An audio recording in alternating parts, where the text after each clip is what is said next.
Welcome students. At the end of the lecture 10, the proof of exponent class, we introduce the concept of root of a number. That is, for any number a to the power 1 by n, we write it as nth root of a. Here n can have any natural value, that is 1, 2, 3, 4, 5 and so on.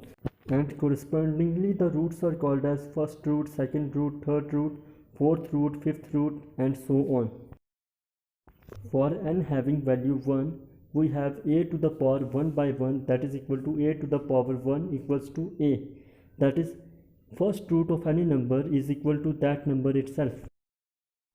However, in this and the next video, we shall be talking about the two special cases, that is n having value 2 and n having value 3.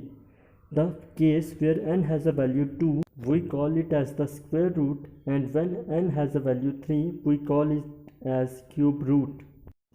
In this video, we are going to talk about the square root of a number. Now, before talking about the square root of a number, let us talk about the square of a number. That is a to the power n, where n has a value 2. That is the exponent having value 2. Now, a to the power 2 is written as a into a. That is, square of a number is the number obtained when the number is multiplied by itself. Square of 2 equals 2 into 2, that is 4. Similarly, square of 3 equals 3 into 3, that is 9. Similarly, you can find the squares of other numbers. A chart is given here for the squares of the natural numbers.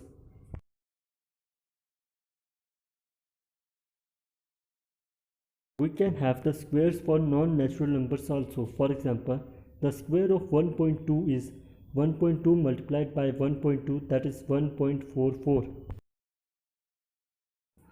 Now, talking about the perfect square, a number is said to be a perfect square if it is a square of any of the natural numbers. For example, 36 is a perfect square since it is a square of natural number 6. Similarly, 25 is also a perfect square since it is a square of number 5. 43 is not a perfect square because the square of any of the natural numbers is never equal to 43. However, a fractional point number can have 43 as its square. Now let us we have a number a whose square is k, that is a square equal to k. Dividing both sides of the equation by k to the power 1 by 2, we get the right hand side equal to k to the power 1 by 2, that is square root of k. In the left hand side, we have a square divided by k to the power 1 by 2. Since k is equal to a square, we can write it as a square over a square to the power 1 by 2. On simplification, it yields the result as a. That is, a is equal to square root of k. That is, the square root of any number k is the number whose square is k. Now, since you have got the idea of square and square roots, now we need to know how to find the square roots of a given number. For numbers which are perfect squares, you can easily learn their square roots from the table which is shown here. However, there are two explicit methods for finding square root of a number which is a perfect square: the prime factorization method and the subtraction method. In prime factorization method, we write the given number in the form of its prime factorization. Then we make pairs of the common prime factors. Then the square root of a number is equal to the product of the prime factors, taking only one number from the pairs. For example, the square root of number 100. 100 in the form of prime factors is written as 2 multiplied by 2 multiplied by 5 multiplied by 5. Then we can make pairs as the pair of 2 and the pair of 5. Now the square root of 100 is equal to 1 time the number in the pairs, that is 2 multiplied by 5, that is 10. In the subtraction method, we subtract the odd numbers successively from the number whose square root has to be found till the resultant equals 0, and the number of times the subtraction is made is equal to the square root of that number. Have a look at the square root of number 25 by the subtraction method. One more example is shown here for the square root of the number 36. Similarly, go through it and similarly you can find the square root of the other numbers.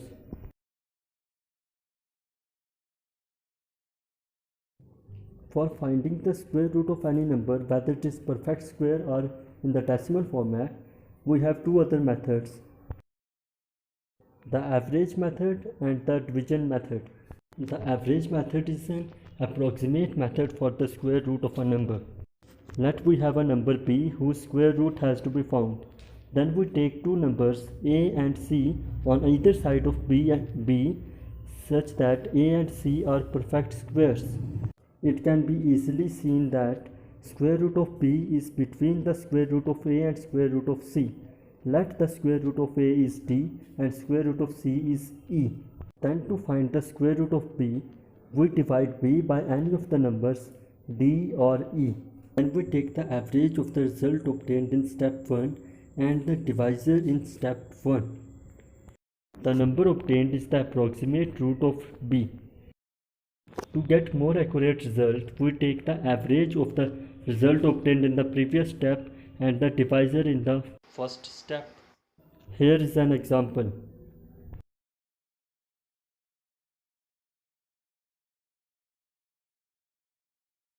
Now the long division method for the square root of a number. It is not profitable for you if I only tell you the steps to be carried out for finding the square root of a number by the long division method. Therefore, I shall be explaining it to you with the help of an example. Let us find the square root of number 18,355 by the long division method. In step 1, we have to make pairs of digits starting from the left hand side. Here we have a number 18,355, so we start making pairs, the first pair being of 55, the second pair of 83, and then we are left with the digit 1. We can leave it as such or add 0 to its front to make it a pair of 0, 1. And then take this number 18,355 as dividend. Now for division we need a divisor. We look at the first pair from the left side. The first pair here is 1. So we choose the divisor as that number whose square is less than equal to the first pair, that is 1. We know that there is only one number, that is 1, whose square is actually equal to the first pair here, that is 1. So in the divisor we write 1 and in the quotient we also write 1 and carry out the division. After carrying out the division, the first pair, that is 1, gets cancelled. Now we cannot carry down the next digit, that is 8. Here we have to carry down the next entire pair, that is 83. Now our new dividend is 83 and we have to formulate the new divisor. The first digit of the divisor double of the previous quotient. Here the previous quotient is 1, so the first digit of our new divisor is 2. Now the second digit of the divisor is chosen such that the entire divisor multiplied by that digit is less than equal to the dividend. Here our dividend is 83, so by inspection we find that digit to be 3, so we write 3 in divisor after 2 and in the quotient we also write 3 after 1 and carry out the division multiplying 23 with 3. Now our remainder is 14, which is our new dividend. Following the similar steps, the initial digits of our new divisor will be the double of our previous quotient. Since previous entire quotient is 13, so our new divisor initial digits are 26. Now 26 is greater than 14, hence we can't carry out the division. So we carry down the next pair, that is 55. Hence our dividend now is 1455. Now the next step is to find the next digit of the divisor such that the entire divisor multiplied by that number again is less than equal to our dividend 1455. And by inspection we find that digit to be 5, so we write 5 after 26 in divisor and the 5 in quotient and carry out the division as before. Here the remainder is 30, which is our new dividend.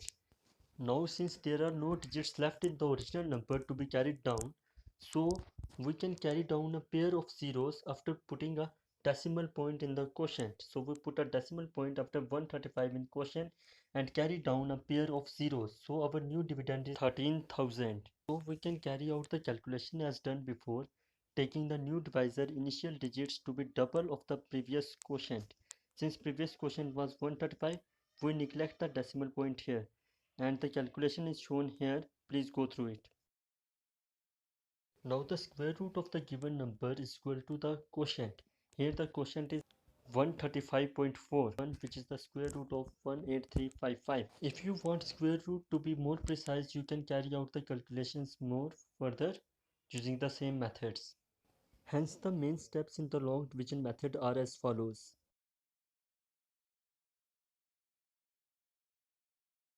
In the following example, square root of 102 have been shown by the long division method. Please have a look at it. Hope you are done with the method of finding the square root and square of a number. The chart for some common square roots is given here. Have a look at it.